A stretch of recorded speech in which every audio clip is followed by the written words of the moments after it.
Lifers Podcast. Get with it or get forgotten.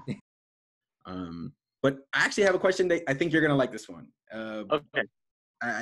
It's probably gonna be your favorite one. It's if you could add a class or topic to something to a PT education program that you didn't get in school that would have helped you today, what would it be?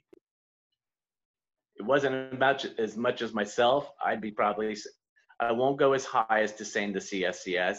Mm-hmm. Exercise. I think that, and by no fault of the student, or even by the level of what the school has, and they got a lot of stuff on the plate, I definitely would say I think that's the one area of where that there could be of greater purpose and explanation if we're talking from dosing aspects, if we're actually talking from what does a strength conditioning. I think you're aware, and many of, you go to PT and it's a 3x10 or a 3x12, and here's your TheraBand and you're done. Yeah. Why aren't we loading 70-year-old patients with a squat rack? There's no reason as to why that we shouldn't. I'm not saying we need to jump on it and slap them with 200 pounds with no experience, but I mean, where are we exceeding those thresholds, right? Wolff's Law for bone growth. We need that, right? Strength the same. There's no reason that why I think we shouldn't get into some of those more, if I won't call them diverse, but just more power exercise, more strength exercise. If you know the purpose and why and how to use it safely, then there should be no reason that we get away from that, even in demographics. Yeah. But a great question. I'm glad that you asked. Strongly, hands down, exercise, dosing, application for whatever population you're doing. Yeah, definitely, they at least for our program, they touch on it. They do. I'm not in another program, so I don't know, but I know they try I can say that they try their best to try to touch on different type of exercise throughout our entire program, especially when it comes to, your exercise physiology, your MSK 1, 2, 3, and they touch on it for sure. But I can definitely appreciate like the thought of a class where it's strength and conditioning based, like solely. Like these are definitely all the different exercise, how to prescribe. I think as PTs, students, the thought of having to prescribe an entire plan of care can be troubling sometimes to think of. But yeah, no, that's actually a really good answer. Next question. Kevin, it's not about just like the bridges and the Sarman advanced levels, and single leg raises. Those things really, if you want to go back to like a pet peeve, not about students, but those to me are just like, why are we doing these movements where I feel that, again, there could be much greater ROI on other applications, and even followed by the supportive current literature evidence, or from even with what was established 1980s. A lot of that hasn't changed from a strength standpoint. So, Do you think that has to do with just with the implementation of research and how long it takes for that to get into accreditation for programs? Like, I know that's something I think of, like a lot of these changes, it takes a long time for curriculums to adjust. But yeah, I think that's it. It's not like you're really able to cut a lot out, because everything you're typically doing is for the necessity, to better your chances, but also meet the expectations. I can say that I know within UCF, by my time, we're about to be exiting, our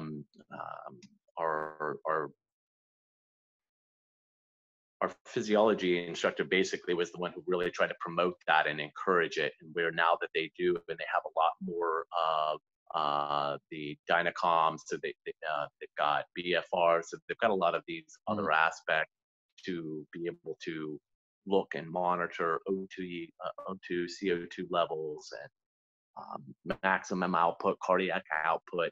So good now that has been incorporated. And I can say that UCF has done their due part in trying to incorporate more, based also on the student recommendations that they'll ask. Last year they'll say, hey, what could we have done different? What's your feedback? Constructively, of course. And that's when I know that has been promoted and pushed for.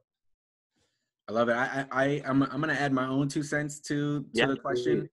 And I would love to be able to pick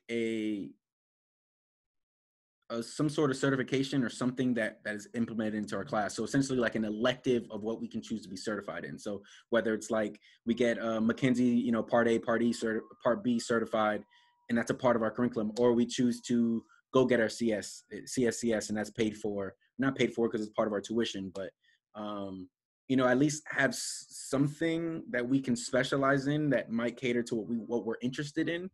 I would love for that. You know, maybe there is maybe you're a woman that is interested to go into public health, and maybe they can do a certification in public health while in school, because we don't have any electives in our, you know, in our program. So it's very much what you're given is what you got to learn, which is great. But I would love I love the idea of being able to choose. I know you're adding something else on more, but I promise you, if I was to survey my class, and if I can tell them, look, if you had to, you know, for 2 months, you get the choice to do an elective for a certification, they would do it. And we don't get that chance. We just get the option of doing it out. Like they'll tell us resources, like they'll say, okay, you can go take this, you know, this weekend or this and that, and you'll get your student discount, but it isn't a part of our curriculum to have to do. So I don't know if your thoughts on that. And at UCF, it had only one elective, and that was whether you were going to do prosthetics, sports, manual. I think there was a geriatric, and there may have been potentially one other that was not by a certification, but at least another component. I obviously went with the manual application, thought it was really nice. We basically just reviewed more of those up-to-date applications, and then we created the algorithms of, okay, this is the way the patient presents, these are the things that which would then lead me to whatever technique that is prescribed or set. That is cool. I didn't know that. I guess I didn't realize that UCF had a form of an elective. That's awesome. But all right, we're gonna go to the next one. It's what's considered in your mind to be the fundamentals of a physical therapist profession in general, and how does that change depending on which setting you're in? So what are the foundations, I guess in your case, what is the foundation to be an outpatient physical therapist? Foundation. Is it knowing all the special tests? Is it knowing, you know, like well, you know, and I know I've told you this before, Kevin. It's like you have to learn to unlearn, and that you are going to find that as soon as, even if not already in due process, when you get out of school, you're going to find that there's a lot of gray areas and things that really never got hit upon. And at that point now, you're really almost going to have to be the bigger judge and critic. You should know, oh, how can I be sure that this is of good quality evidence and research, right? So now you almost have to be the one who discerns and depicts to make those choices. Who are you following? Are you going on certain podcasts, you know, like the Lifers or otherwise, and learning from those bigger persons who are in that industry? I think that's a big part of it. But from even in my more recent years, and I can hear myself saying back in the beginning and picking up my manual applications to say, oh, I want to just add more tools to my toolbox.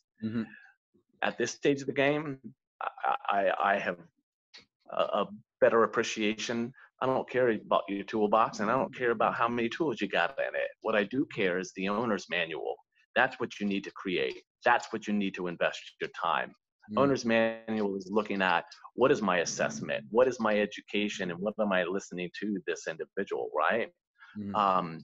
Immerse yourself in the foundational principles, physics, physiology, psychosocial. Those are the grounded concrete of the things then versus what I would say sometimes are the snazzy treatments of whether BFR and, you know, a lot of the other applications. And there's nothing wrong with those treatments, but I think a lot of our time, especially as you or just becoming a physical therapist, if you don't have that foundation, it's like you almost don't know where to go. It's like a kid in the toy store. Well, I've got 20,000 things I can find and look and do. And when you're not grounded, that also decreases the level of confidence. Mm-hmm. And confidence, patients will see it. It's like your question before, when do you know a student's ready? I don't even need to know. I know by looking at my patient and just seeing, does my patient still talk to me when we're together? Or do they actually talk to the student? A lot of times you'll find, I mean, in some instance, it's okay. And you might get surprised when, like, the patient, you just ask them a question and they actually look at the CI and they answer the question to the CI. It does happen. I don't like for it to, but I can understand. And that's part of, are you being in the presence? Are you taking that? So if I have to reiterate that, get the foundation, get your principles, okay? Know about how to do an evaluation. Know what an assessment is, okay? Be prepared to be wrong and not know. That's what I want. If there was anything more from the profession than how many different trades of skills do I have from manual and so forth. Just that to me, I think is quite at heart. Continue to strive, right? Research. I still try to ask my colleagues, like, hey, I go through each week at least 4 articles, not the entire, but something that, whether it coincides with where I'm currently at or just of my own interest. I hold myself accountable at this point, just to, again, getting involved, listening to your patients. I think from a profession, those are the things. Educate your community. A lot of people out there with vestibular issues that have no idea physical therapy could help, even though it does once they show up at our doorstep. Just a basic one. That's the same for, you know, how many times I get on our little patient history. Oh, do you leak, or do you have loss of urine? And that's a large component. That's a big stigma for women and guys. Yes. There are ways that we're just like any other muscle, rotator cuff or otherwise, we can train. Why don't we have more of those women or men physical therapists that delve into those regions? That's all on us as a whole. But foundation, principles, know those. Don't be as concerned with your treatments. You know that, you'll go far. And with confidence of.